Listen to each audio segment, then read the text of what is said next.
Okay, should be going. Well, welcome to another year. And this is that ongoing series of talks that will probably continue as long as I'm capable of speaking. And if you're new, such as Andrew, you don't have to worry about coming in the middle or starting in the middle. There's Eli. Because all of the concepts are simple and questions can be asked, preferably at the end, so I don't have an interrupted flow. And if you're thinking about it, you might consider the course or the series of talks like the course of a river. It's something that goes on and it flows past you. You'll never get all of it because I don't get all of it. And you take what you need and the rest goes flowing by. Now, all of these talks follow the lines of Western mystery schools.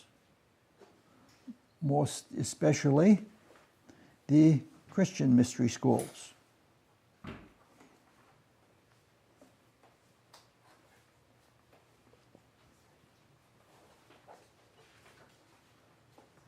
Okay. And the talks are a result of my study, my pondering, my sometimes intuition, and from observing life, from life experience. And in these talks, I don't make any claim to authority.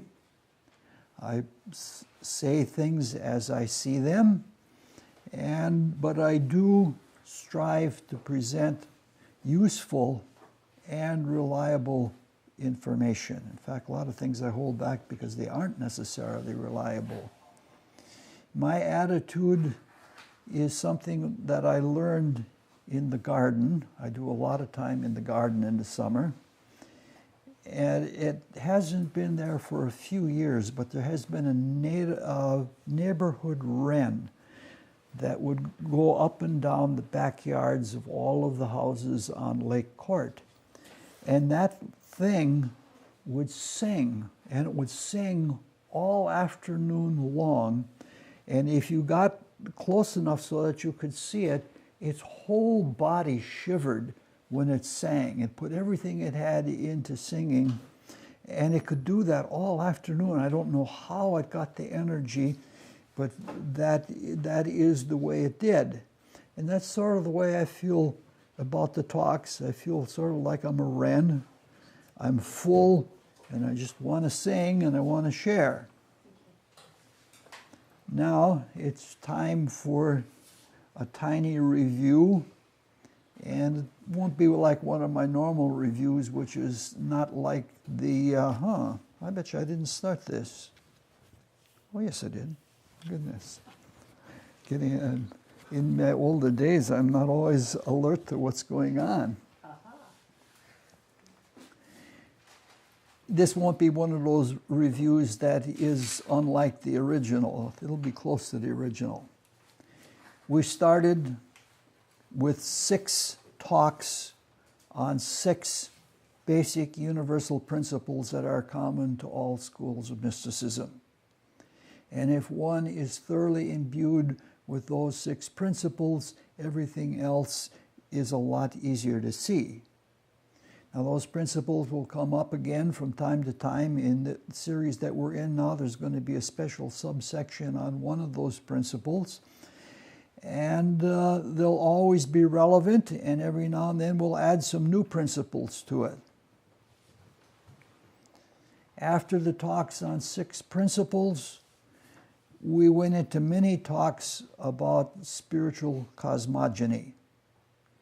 And spiritual cosmogony is about the location and the nature of the various spiritual worlds.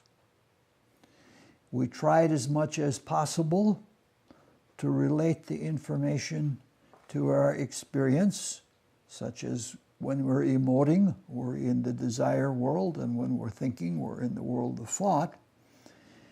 And we tried to impress the fact that the spiritual worlds are not something outside of us and foreign to us. Actually, we, in our entire spiritual constitution, are a product of the spiritual worlds. We have become or come into our own as individual beings, evolving through them. For example, our dense physical body is a consequence of a very, very long evolution of understanding form and shape and substance. And out of the macrocosmic world, as we became journeyman creators, we were able to create our own individual physical bodies. And the same thing is true with the etheric body and the desire world aura and so on up the line. We are in the spiritual worlds, and the spiritual worlds are in us, and we're sort of like fish in a sea, and that is the environment that we are in, except that the fish is made out of the same stuff as the sea. Now, all of our vehicles of consciousness, which we call bodies, are specific, and they are personal manifestations of the ideas or of the principles that work in the world out of which they have been created. For example, the dense physical body follows all the laws of chemistry of the physical world, only it's been adapted to our use. It's been adapted to our use such that we're not just chemical beings, but that our individuality, our spiritual being, can use those vehicles to higher end or to its own spiritual ends. For example, if we were completely deterministic and completely Newtonian physicists, there would be no reason why anybody could get up out of a chair and walk, because the body at rest stays at rest until something moves it.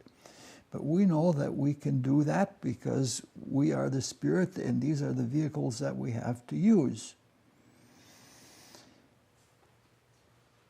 It's more important that we make distinctions about the various states of reality and the principles that work in them so that we can be more conscious. As it is, many of us, probably most of us, sleepwalk, even in this physical world where we are most awake. We're not aware always of what's going on. And so the importance of studying these things and becoming aware and bringing it into our consciousness is a very important thing. And when we're talking about these different worlds, because some of our knowledge is secondhand knowledge, we have to be careful that we separate the philosophy from the reality. The philosophy is only to get at the reality. And there's a danger of getting involved with any philosophy and having that philosophy become the end in itself. And when that happens, what you have is religion. And it's a thing unto itself, and it doesn't have anything to do with the world that we live in. Now, after the section on cosmography, we began the next major sub-series, and that's the sub-series that we are now in. This sub-series is about spiritual cosmology. Cosmography was about where things are done and the nature of the substance in which they are done, the stuff. But cosmology is how things are done. And it's been the finding of all mystics that cosmologically everything is done cyclically.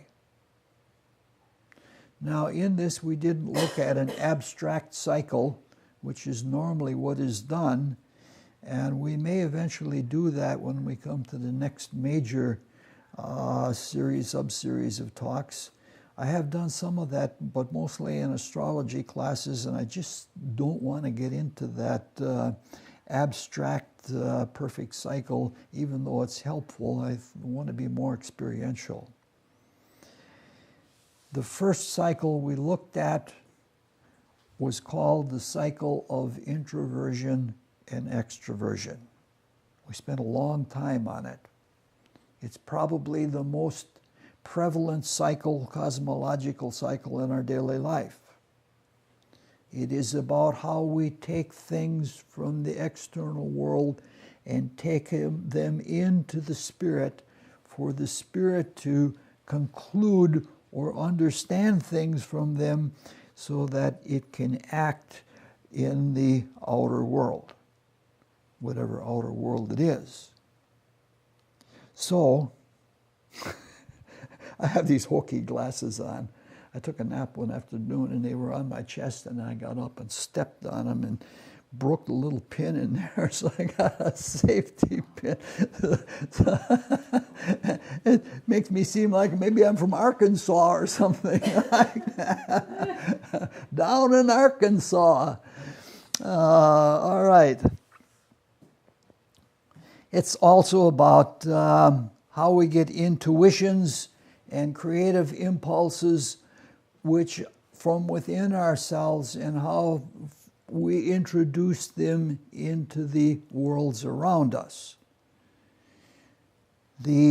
So this is a two-phase cycle, the introversion and the extroversion, and we discuss what happens in the spiritual worlds.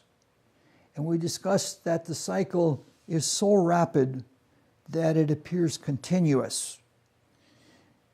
It's so rapid that we're unaware of it. It seems like we're in real time and there is no subdivision of real time. Everything is a seamless continuity. And because of that, we tend to take things for granted. We perceive something and we take for granted that we know what it is, and we don't understand what's happening in the process. And this is because most of us are not mindful, and we're not introspective, we're not watching what we do when we're doing it. And if someone does claim to do that to such a high extent that they can see it all within themselves as a clairvoyant, that kind of person is usually considered a kook. The whole business of it is that if we take hold of this cycle that we are participating in as long as we are awake, and maybe even beyond, that we can improve our experience. We can become more efficient, and we can take a more true form of experience into the spirit. And the spirit can get into control in what it does and what it gives. In all of these things, we want to live more efficiently. We want to have a more full life. Now we are in the second cosmological cycle that we're going to study, and it's a cycle that is much more familiar to people as a mystical topic. It is the cycle of rebirth. Some call it the wheel of rebirth, and most people use the word the wheel of reincarnation. We do not use reincarnation because there are various ways that one can be reincarnated without going through the entire life cycle. And most of those ways of reincarnating are not necessarily nice things. There are people that get stuck in the bodies of animals and things like that because they're afraid and they want to be incarnated. This is a cycle that is obviously more difficult to study than the cycle of introversion and extroversion. And one of the reasons why it's more difficult is that most people do not have conscious access to all of the information. We're aware of our emotions and feelings, and we're aware of our thinking and things like that, even aware of our vital energy. But it's much different to be able to follow the entire cycle. There are people around that have a modest kind of clairvoyance, but that's not something that has a continuity or an attention span that goes over hundreds of years. So most people are so founded in their personalities and in their physical bodies that, and their attachment to the physical bodies is so strong that they don't even try to look inwardly or try to get an intuition of what this cycle for them has been like. You might say that most of the world in this regard is blinded and living in spiritual ignorance.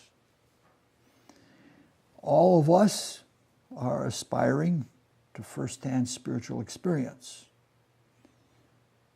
It is our right and it is our duty. And if we put a really lot of work into it, we can have first-hand experience. It's exceedingly hard. It requires a lot of constant attention, so you have to really want it, even to begin to have some of the simple manifestations. But this is something that all of us have a right to. In fact, we have a duty. It is our duty to the cosmos to develop all of the faculties that we have so that we can serve in the fullest sense possible. So, some of the information will be presented from experience, but not most of it. When direct experience is not available, what we'll have to do is we'll have to appeal to reason and hope that we spark intuition so that we can tell that whether the experiences of other mystics are valid or not, whether they speak to the judgment of truth inside of ourselves. We'll also use a lot of analogy. An analogy is a valid tool. In fact, it is one of those 6 basic principles that we've talked about. In all cases, when we're looking at these things, intuition and good sound judgment about intuition are the things we ultimately have to rely on. All right, so far we have looked at the dominant trends in consciousness in this worldly life and the effects of those trends in consciousness. We've spent a lot of time talking about the direction of consciousness in time. We noted that a newborn has no memories of life here. It's new. It can only look forward with regard to this existence. In fact, from infancy on, in the very early days, it has to have help from without. It is the parents that bring the infant to come out of itself, to take its first step, or to talk, or to tinkle in the potty, or whatever.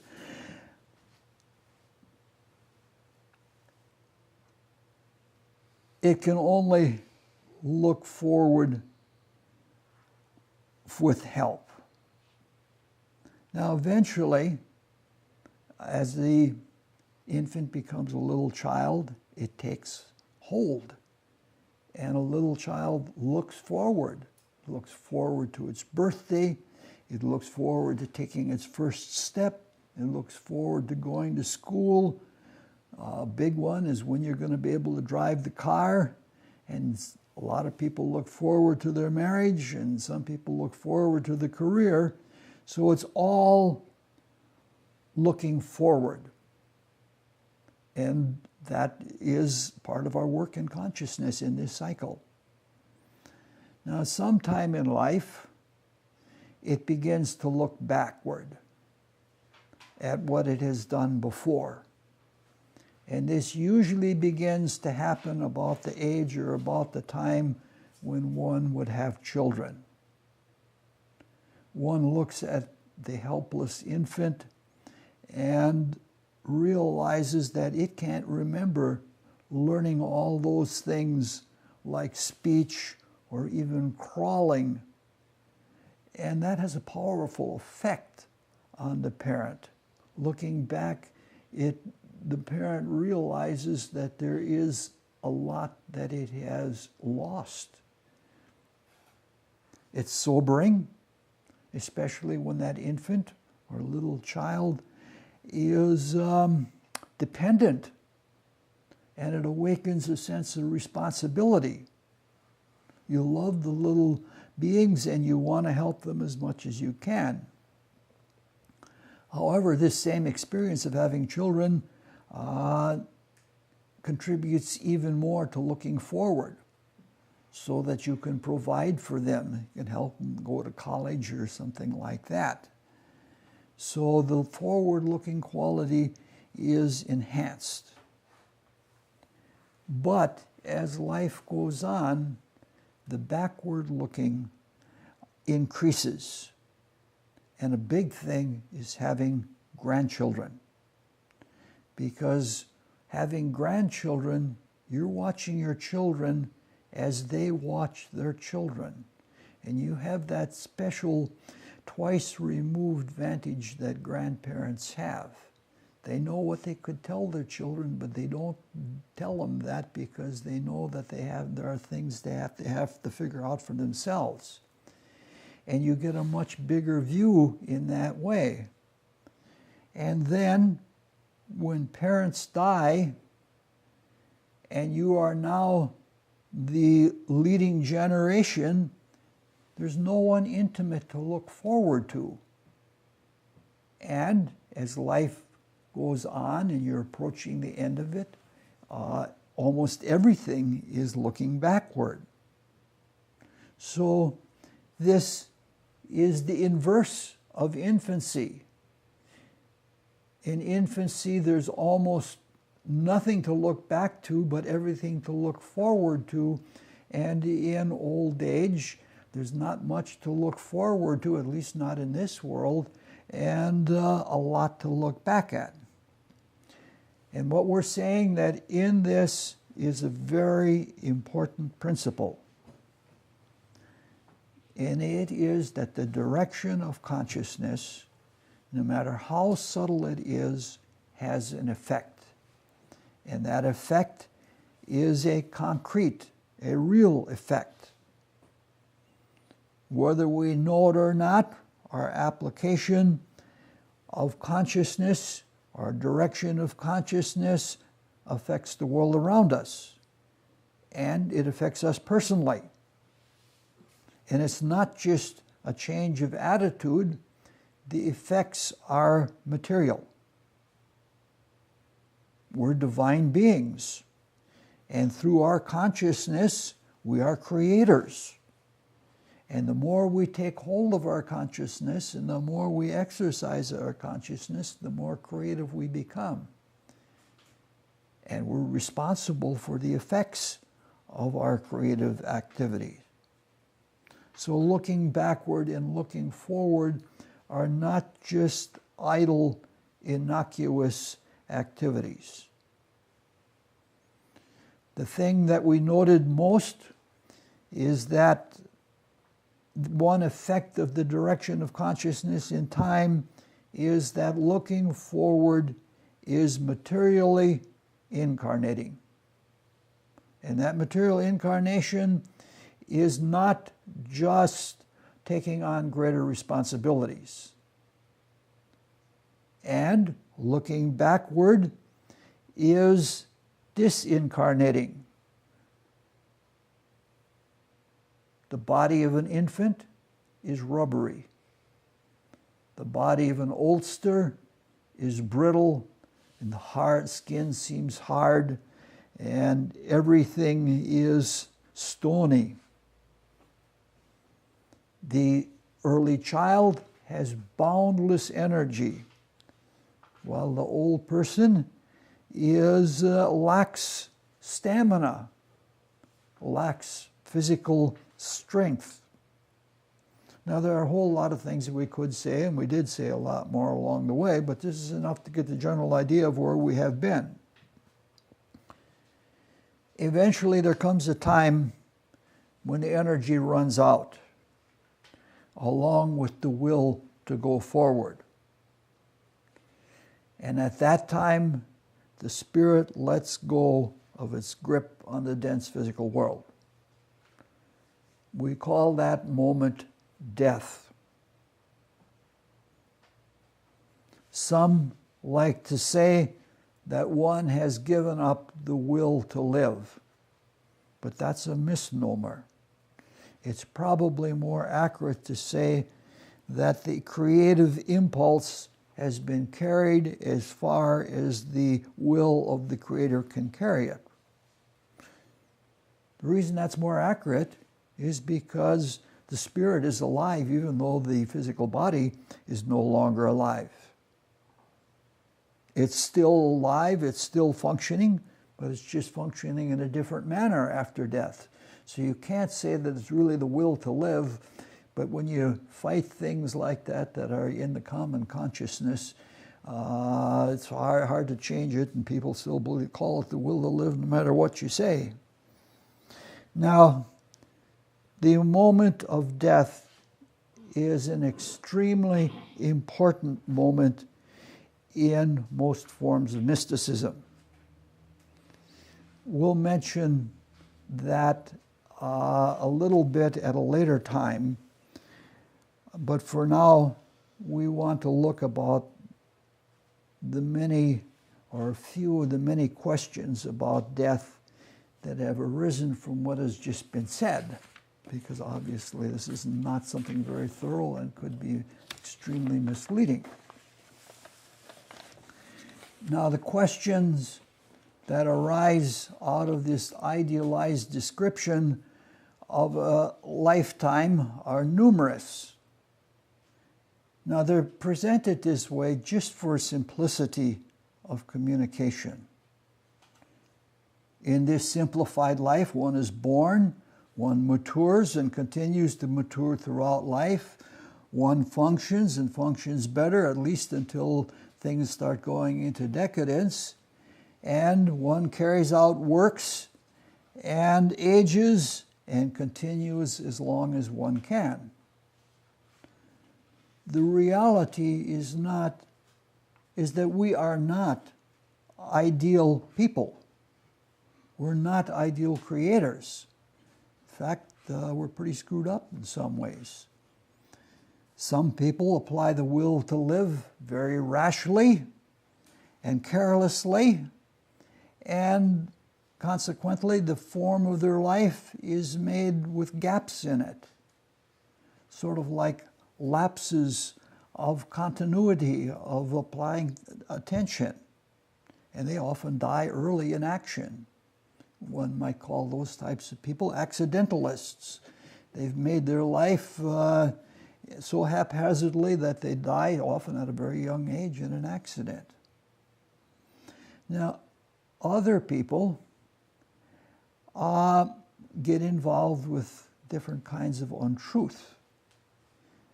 And we're going to see that our lives, the primary instrument for designing our lives is the concrete mind. And if a person is involved with untruthful consciousness, they produce a malformed life. And out of that malformed life are bad attitudes, and those bad attitudes lead to illnesses. So a lot of people die before their time, and a lot of people don't have normal existences. In fact, you might say that most people have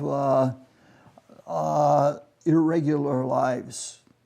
Do you know what they say in medical terms?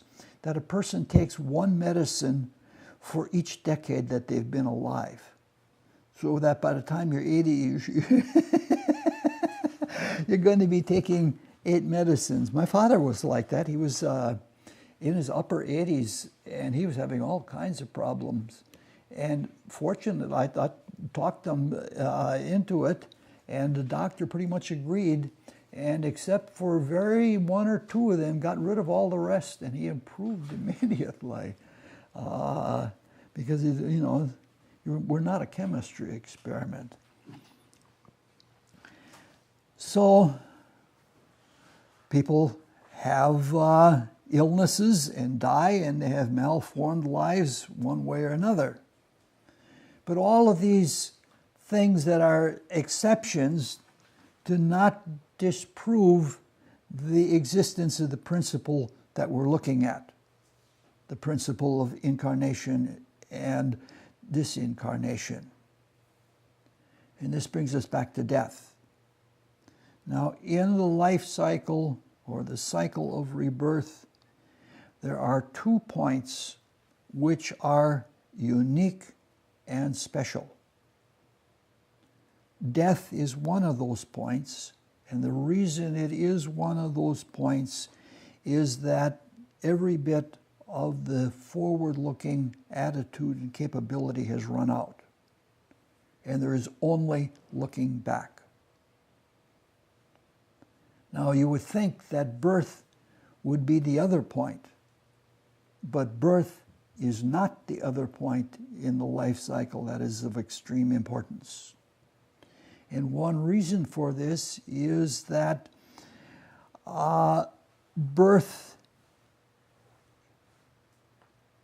there is looking back in infancy. It's looking back to another state. If you see a little child, the child turns inward and it has an experience of another kind of existence, and it readily retreats into that because it's uncomfortable in this physical world.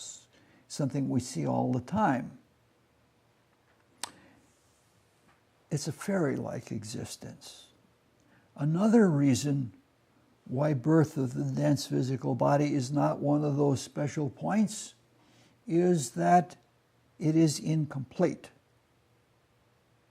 That sounds like a really strange thing to say, that the physical, that a baby is born and it's whole and everything is there. It's got those lovely little fingernails and those ears that you can almost see through. It's just a wonderful thing seeing a little baby like that. But it's incomplete, because all of what that being is going to be has not yet been born.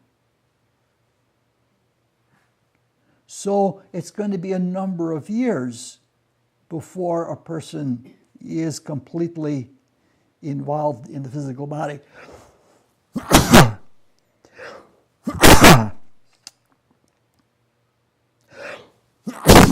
Excuse me, I'm sorry. I got a little hair inside of my nose is acting like a reed. We're not prepared to look at that other special point right now.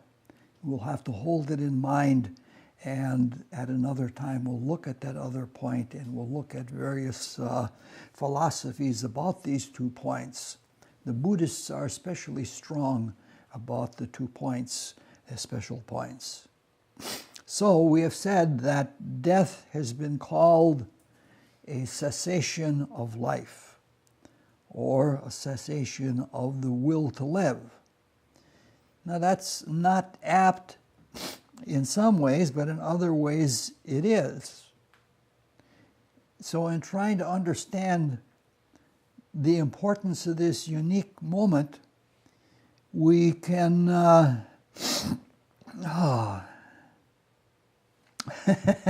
we can look at other descriptions that help us to understand better. Now, a few minutes ago we said that the will to continue to experience or to create runs out. To explain that, we need to spend a little bit of time trying to understand the purpose of life. Now, understanding the purpose of life is an enormously large task. And especially with our small consciousness, we can't possibly expect to understand the meaning and purpose of life. You meet someone and you start talking about spiritual things, and they immediately want to know, well, what is the meaning and purpose of life? As if they expect that you could tell it to them and they would get it.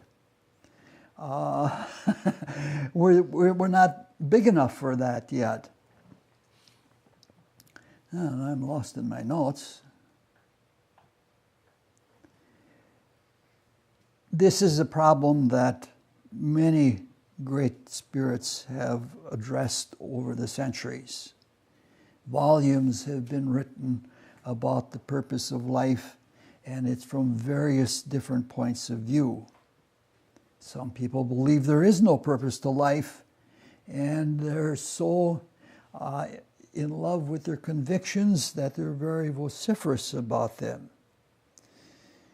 This is one of those topics about which we could give and have many talks, but that would distract us from what we're trying to do. We're trying to understand and apply the wisdom from modern mystery schools in ways to help us live better. And so we have to limit ourselves once in a while. So we're going to make one very simple, bold statement. The purpose of life, according to modern mysticism, is experience.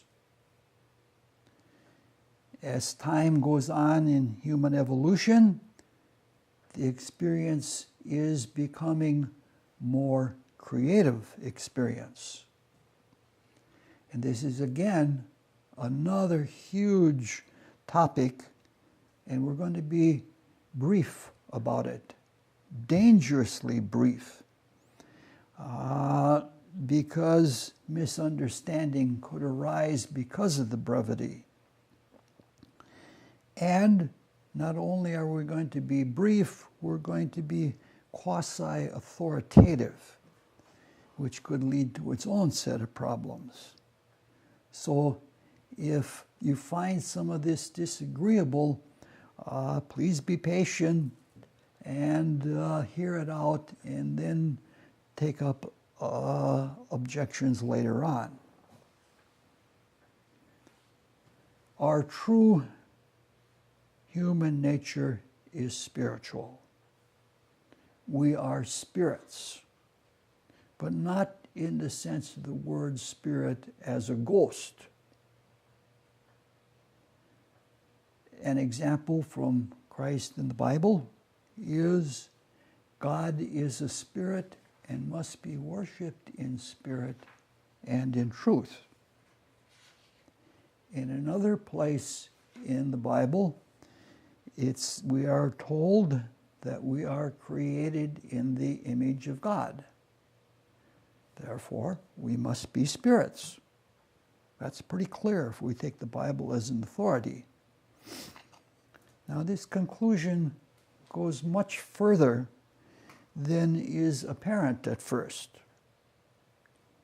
If one has been fortunate enough to have the experience called the baptism by the Holy Spirit, or one has come to know one's true transcendent self in another way, one knows that oneself, in knowing oneself, one knows God.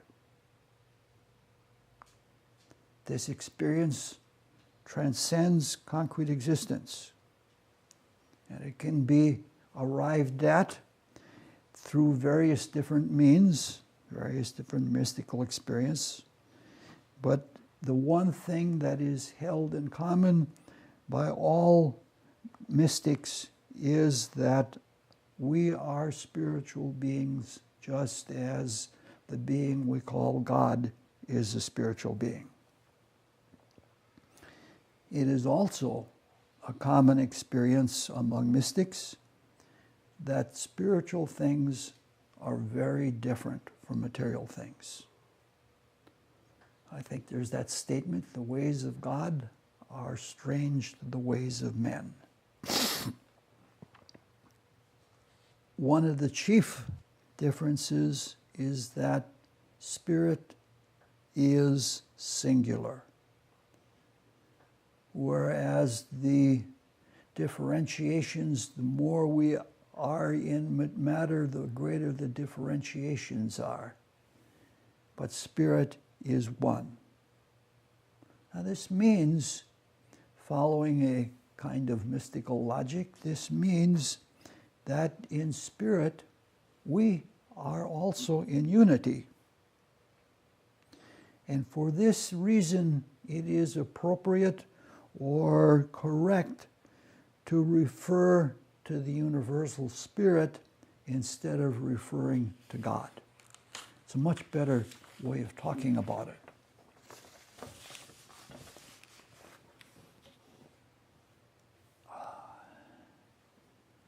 A simple metaphor to get the idea of this is that it's good to look at ourselves all as eyes of the universal spirit.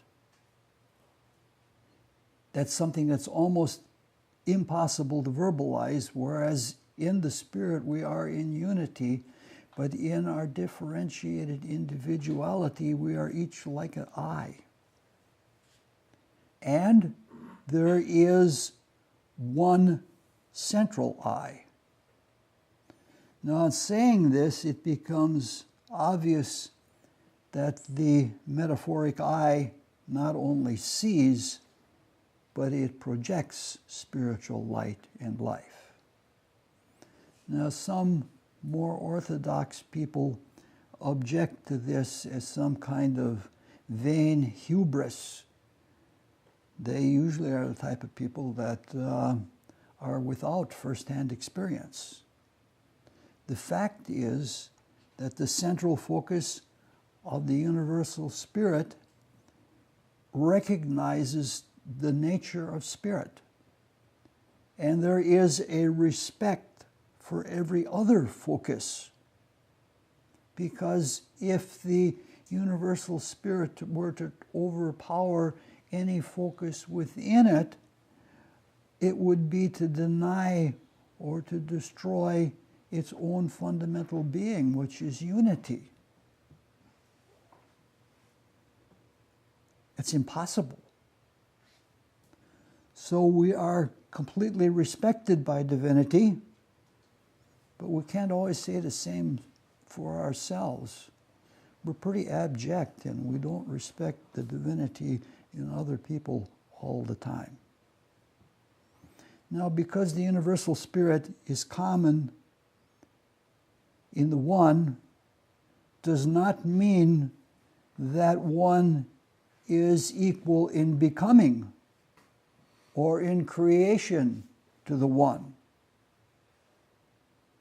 The experience of self in spirit is edifying and exalting, but at the same time, it is extremely humbling, because there is the realization of the meagerness of our spiritual attainment and of our spiritual unfoldment in terms of creativity. When we see something that much greater than us in this activity, it's very humbling. Now, the realization of this comparison is the understanding that there is a continuous and constant becoming in spirit. Now, this is going to sound tough again. The universal spirit is always becoming more and better in itself. Now, this too is objectionable to more orthodox people who in their insecurity would have an unchanging deity. in a cosmos in which everything is changing, and a cosmos that is the expression of the deity. Potential for becoming is unlimited. Potential for foci in the universal spirit is also unlimited. If anything, the One, the universal spirit, is filled with love. In its love, it must give, it must share. And we call that giving and sharing creation. Spirit is creative by its very nature. Potential is unlimited, but it is also unknown. Because it is unknown, everything that comes out of potential is new, unprecedented. Never before has it been. Roughly speaking, from all of this, we can see that we are part of a gigantic creation. Something, a creation that is always new, even in form. Now, because of the unbounded wisdom and the experience of the universal spirit, it is an orderly creation. We're trying to understand that orderliness now in studying cosmological cycles. It is called, because of this organization, an evolutionary creation. The creation takes place in various gradations between the known and the unknown, or between the known and the potential, or between spirit and matter, matter being more in the direction of the unknown. The gradations of intelligence and ignorance are called spiritual worlds. Some worlds are more spiritual and less ignorant. It's a constant gradient from the dark unknown to the light of complete knowing.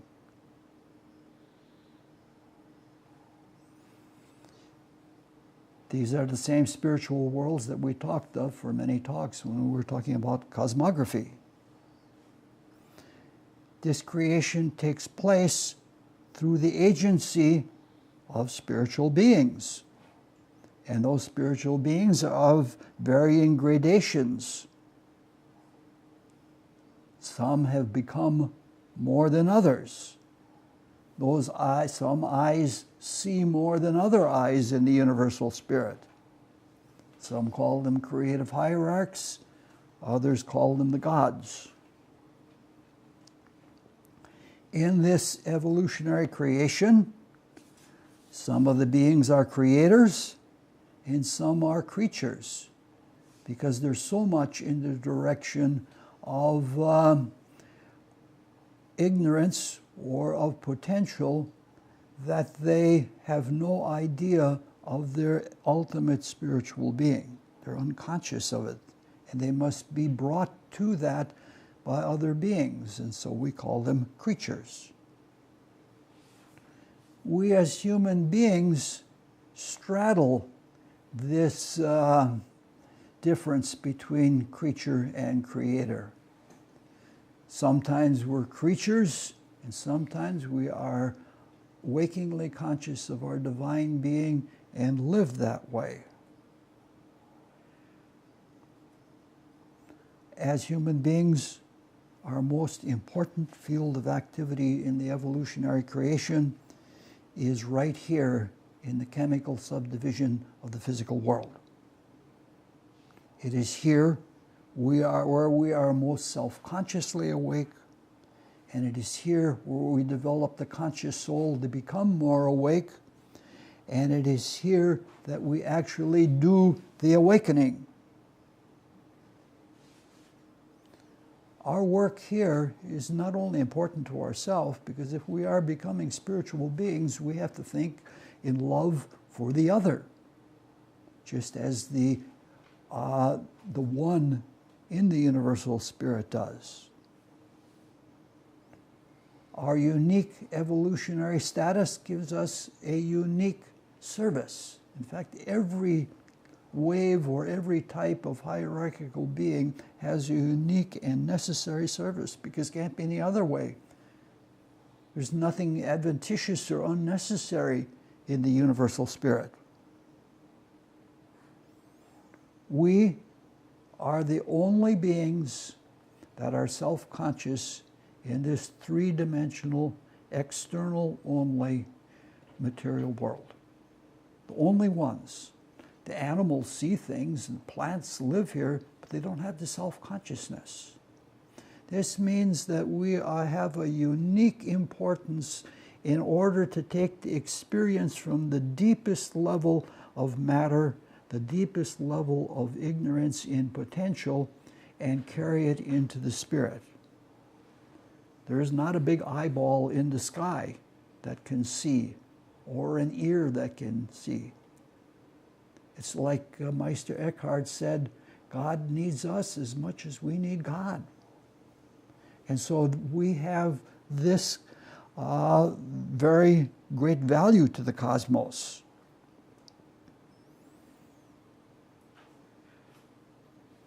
Minerals, and plants, and animals offer experience to the universal experience, and they are growing in the universal spirit, but their value is not direct as ours is. What we're trying to get to in all of this is that our experience here is precious, and it's exceedingly valuable not only to us, but to the universal spirit.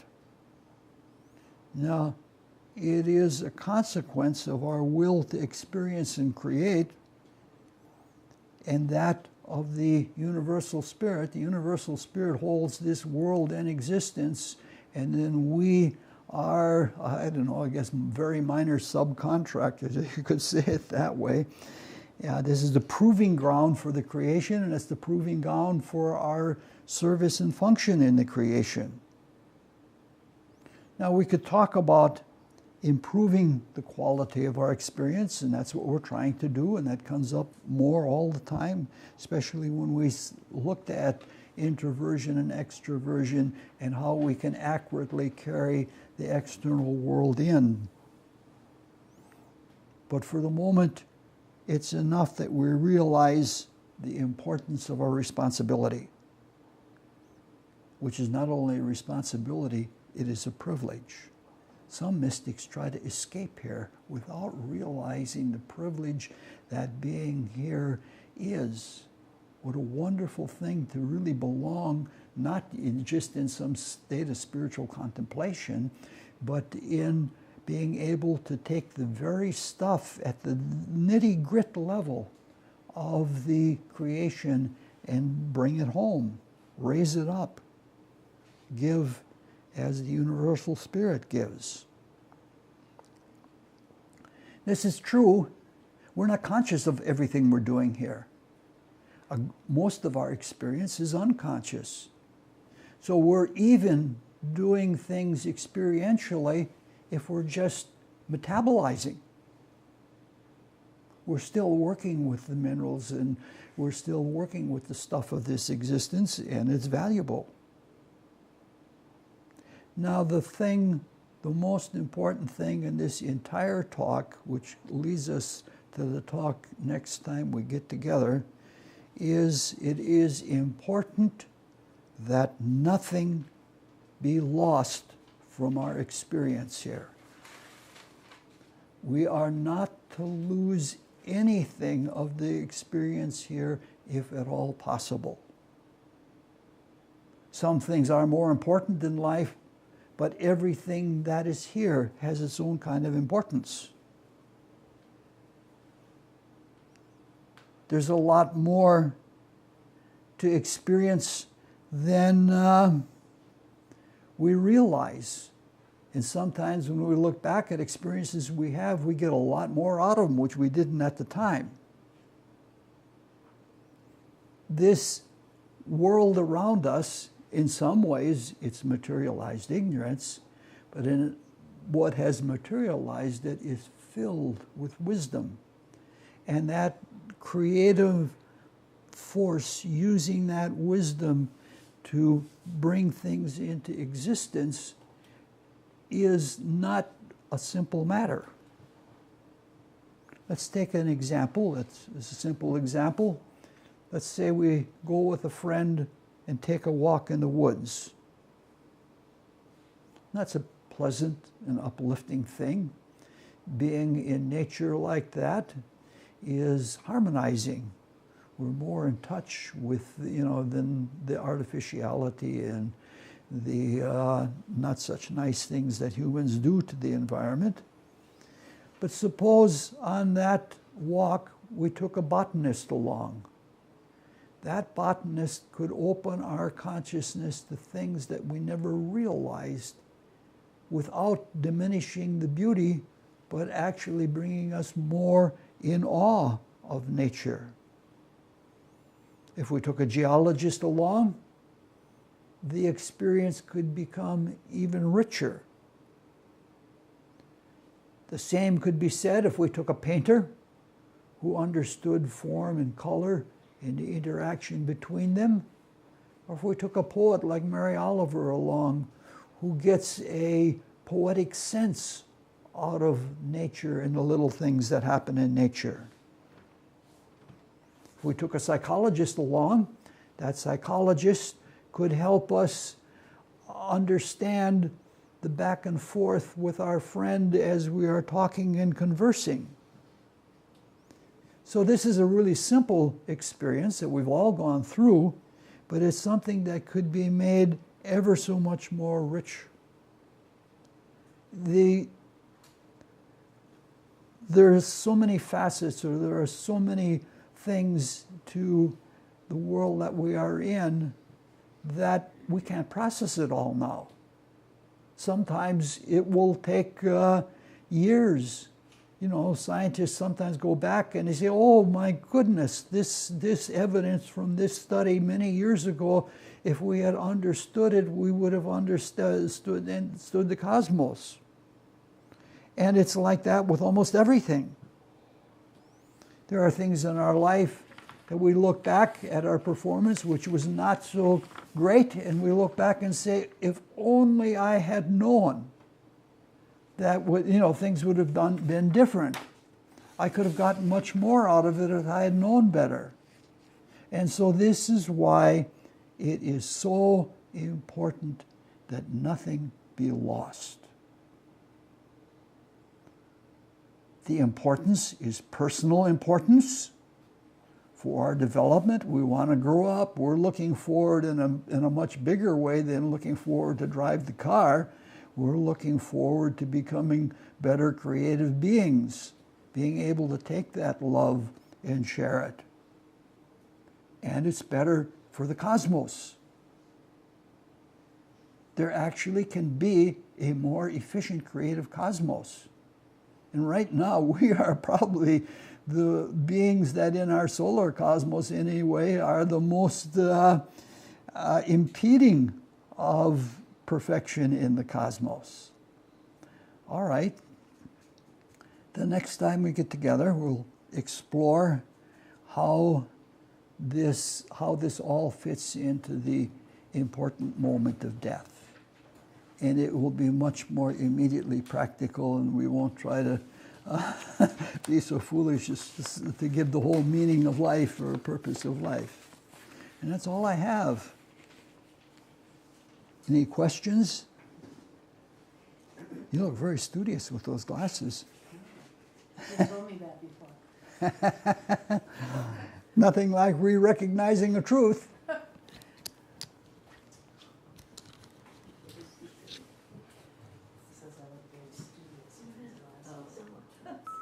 Can I make an announcement? Yes.